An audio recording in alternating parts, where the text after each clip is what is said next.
પહેલી વાર અમે વાડીએ જઈએ છીએ, અમારી પોતાની વાડીએ. રસ્તામાં તળાવ આવે આવી રીતના, તળાવ તો નહીં પણ નાળા ટાઈપ છે, એટલે તળાવ બનતા જાય છે આવી રીતના.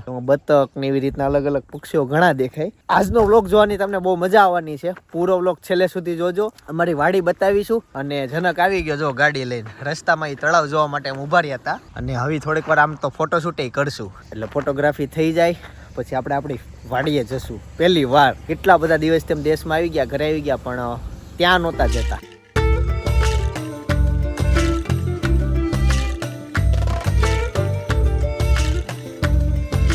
અમારી ગાડી છે ને વાડી સુધી નથી જઈ શકતી, એટલે અમે રસ્તામાં ગાડી મૂકી દઈએ અને ત્યાંથી ચાલીને જવું પડે. આ તો રસ્તામાં એક બીજું તળાવ આવ્યું ને એટલે પાછું ઊભા રહી ગયા. હજી ગાડી એમ તો જશે, એમ અત્યારે મોટો રસ્તો જ છે, પણ વાડી સુધી પહોંચો ને ત્યાં રસ્તો હાકડો થઈ જશે, એટલે અમે અગાઉ મૂકી દઈશું. અને ઓલો પહાડે આપણે જઈએ, એ પહાડે આપણે દર વખતે જઈએ ને એ અમારી વાડી એ દિશામાં જ આવે. અમે વાડીએ પહોંચી ગયા, પણ પછી ખબર પડી કે નાસ્તો તો ફોરેલમાં રહી ગયો, દરેક પાછો લેવા ગયો. વાહ હનુમાન વાહ, બધું લેતા આવ્યો, નાસ્તો પાણી પાથરવાનું. અહીંયાથી અમારી વાડી આવે પણ અંદર આવે, હજી એન્ટ્રી જો આવી છે.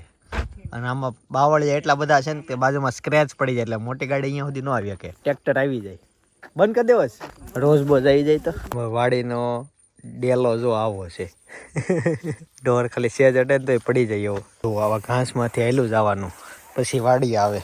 ક્યારેક ટ્રેક્ટર હાલેલા છે એટલે ઘાસ પડી ગયો. તો અહીંયાથી અમારું ખેતર શરૂ થાય તે ઠેઠ ઓલો લીમડો દેખાય ને ત્યાં સુધી. અને આમ પપ્પા ઓલો દેખાય લીમડો ત્યાં સુધી ને એ લીમડાથી ને ઓલો ઢૂવો જો દેખાય સફેદ.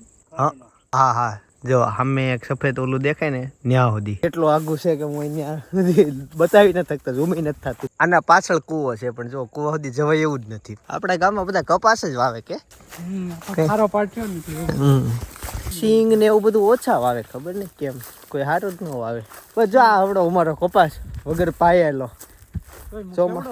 હા, ચોમાસામાં પાયું હોય ને એ જ તે. હા, છતાં સમજો ને મારી ગળા સુધી છે, આ અમારા માથા સુધી છે, આવી રીતનો છે. આ છે ને જંગલ છે, એટલે વચ્ચે જ કૂવો છે.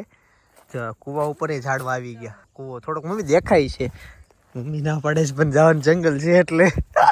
કૂવો તો વિચાર તો કરો કેટલો હતું, ને કુંડી છે ને બધું છે, પણ આખો ઢકાઈ ગયો, આખો. હમણાં થોડાક મહિના પહેલા બહુ વરસાદ આવ્યો, બધા ખેડૂતોને નુકસાન ગયો. તો એ ભગવાનની કૃપા અમારા રાકાજ ગામ ઉપર કે અમારે વરસાદ આવ્યો નહીં, અને આખું વર્ષ જોઈ એટલો જ વરસાદ આવ્યો. એટલે આ સમજો ને 5 વર્ષમાં સૌથી વધુ પાક આ વર્ષે નીકળો અમારા. એટલે કપાસ વીણાઈ ગયો છે ને છતાં જો હજી બધું સફેદ સફેદ દેખાય છે. કપાસ બહુ થયો છે આ વખતે, બહુ. અમારે આપણો કપાસ બતાય બહાર આવીને રોવે છે કે હવે મને ઉતારો. તો નાસ્તો કરવા માટે બેસી ગયા. નાસ્તામાં બધી મોસ્ટ ઓફલી મીઠાઈ જ આવી. મમ્મી ભૂકો નાસ્તો ઓછો આવ્યો.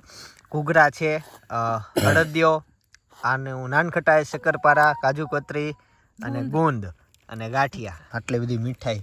અને 4 જ જણા અમે બેસી ગયા છીએ. ચાલો ફટાફટ નાસ્તો કરી લે. પાથરવાનું લાવ્યા થારું છે, ઉપર જ બેસી ગયા, ઘાસ ઉપર જ. ડબ્બો લાવ્યા કરિયાવરો. આ બાનો કરિયાવરો મેકડા જ લાવ્યા. મારા બાનો કરિયાવરનો ડબ્બો કરિયાવરમાં આપતા. દાદાનું નામ લખ્યું છે, એને લીધો હોય ને તો ઘેરે લીધો. અચ્છા, એવું છે. 3 નો છે ને આ. હવે મળે આવા કાવા નથી મળતા. હવે ન મળે, આ ઘટ ન મળે. ચાલો નાસ્તો કરી લીધો છે, હવે જશું અહીંથી બાજુવાળાની વાડીએ. કેમ કે બાજુવાળાની વાડીએ થોડું કૂવો બૂવન વ્યવસ્થિત ને બહુ સારું છે. આ અમારી વાડી છે, આ બાજુવાળાની વાડી છે, આ વચ્ચે કેળો, અને જવાનું છે સામે મકાને. અમારું આવે છે ઓલા થાંભલા દેખાય ને ત્યાં સુધી. મારા બા ઘણી વાર કહેતા છોકરાઓને વાડીએ બતાવવાની, ક્યારેક વાડી બતાવવાની, કેમ કે ખબર પડે આપણી દેહમાં વાડી કેટલી છે. ઘણા લોકોને છોકરાઓને ખબર જ નથી કે દેશમાં એને વાડી કેટલી. પૂછવું હોય ભાઈ તમારે કેટલી વાડી દેશમાં, તો વીઘા કદાચ ખબર હોય કે, પણ શેઢા નો ખબર હોય કે આથી આટલો શેઢો આપણો આ તે ઈ નો ખબર હોય. જો ઈ ઝાડવાથી તે અહીંયા વચ્ચે છવી આ ઝાડવા સુધી, અને આમ તો ન્યા જઈને તો જ ખબર પડે એટલી છે વાડી. ને ઉતાવળ એટલે છે કેમ કે સૂરજ દાદા હવે જાય છે, તો એની પહેલાં ત્યાં પહોંચી જાય ને તો દિવસમાં થોડુંક સારું શૂટિંગ આવી જાય. બાકી અંધારામાં અમને દેખાઈ જ જાય, પણ વિડીયા બહુ સારા ન આવે. અહીંયા કેળો બંધ થઈ ગયો, અહીંયાથી આમ ક્રોસ હલાયું નથી ને જવાનું સામે. અને પપ્પાની તો હજી ફોટા જ પાડે. હવે ત્યાં નહીં જવાય આમાં. મને આ કેમ કે આ પાયેલું વણ છે, તો ગારાવાળું થાય ત્યાં સુધી પહોંચવામાં, અને અહીંયાથી રસ્તો હાવ બંધ છે. એ વાડીએ જવાનો પ્રોગ્રામ કેન્સલ. અને ઓલા બધું એકલા ન રહેવાય, જો કે કંઈ હેલું. બસ અહીંયા થોડીક વાર ફોટોગ્રાફી કરી અને સૂરજ આથમી ગયો. ચાલો હવે ઘરે ભાગીએ, કેમ કે જે ગાડી ઘણી આઘી છે. આવલી દિશામાં છે, આમ ફરીને જવાનું થાય. શોર્ટકટમાં હલાય એમ નથી. ક્રિકેટ રમતો એકમાત્ર છોકરો. પાછા ડુંગરામાં લાઈટો શરૂ થઈ ગઈ જનક. તમે એકલા વી આવ્યા વિડીયો ઉતારે ને આ કપાસનો કેટલા આઘા છે. હાલો તી આપણે તો અહીંયા ફાટે ઉભું રહેવું પડશે ને. નહીં કે હાલતા થાવ બહુ પાછળ બહુ પાછળ છે. ઝીણા ઝીણા દેખાઈશ. હાલો તી સાંજે એનો પ્રોગ્રામ છે. હવે ઓળા રીંગણા છે 3. ઓળાના 3 રીંગણા છે. ઈ નથી ખાવું. બીજું કઈ? દહીં વગરનું. હા તે ઈ અમને કરી દેજો. હે? હા હા હા તે દહીં વગર નાખશું ભાખરી. ઓકે. દહીં અસમ છે. તો હાંજ પડતી જાય છે અને હવે અમે રિટર્ન જઈએ છીએ ઓળો ખાવા. ઓળો ક્યાં કેન્સલ નો થયો? ઓળો બનશે ને પણ બાપુજી ને બા ખાહે. ના બધાય ને એકનું થોડો અલગ અલગ હોય. તો ઓળાને તો એમાં અલગ અલગ, એમાં ક્યાં વાર લાગે? ઓળો દહીં નું નક્કી કરી. દહીં ની તીખારી, બાજરીના રોટલા, ભાખરી, મરસા, ચટણી અને ઓળો ખાવો. એને જ ખાવો જ હોય પપ્પાને. તો પછી અહીંયા કંઈક રસ્તામાં શાક લેતા જ આવી. ગાડી અત્યારે માંડ કાઢી. આગળ જો અડી જાય એમ છે અને આટલી જગ્યા છે. જો આવી રીતના જવાની. જો એક સ્ક્રેચ પડે છે બાજુમાં. ધીમે ધીમે ગાડી આંખોની 3 ઉપર. જો પાછો અહીંયા સ્ક્રેચ પડશે આના.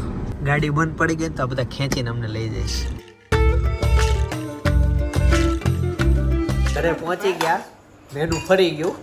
બહુ બધું મેનુ નક્કી કર્યું હતું પણ ફેવરેટ બટેકાનું શાક અને 1.5 ભાખરી ચોળીને ખાઈ જઈશ મમ્મી. કાંદો છે થોડો કાપજો, એક શીર.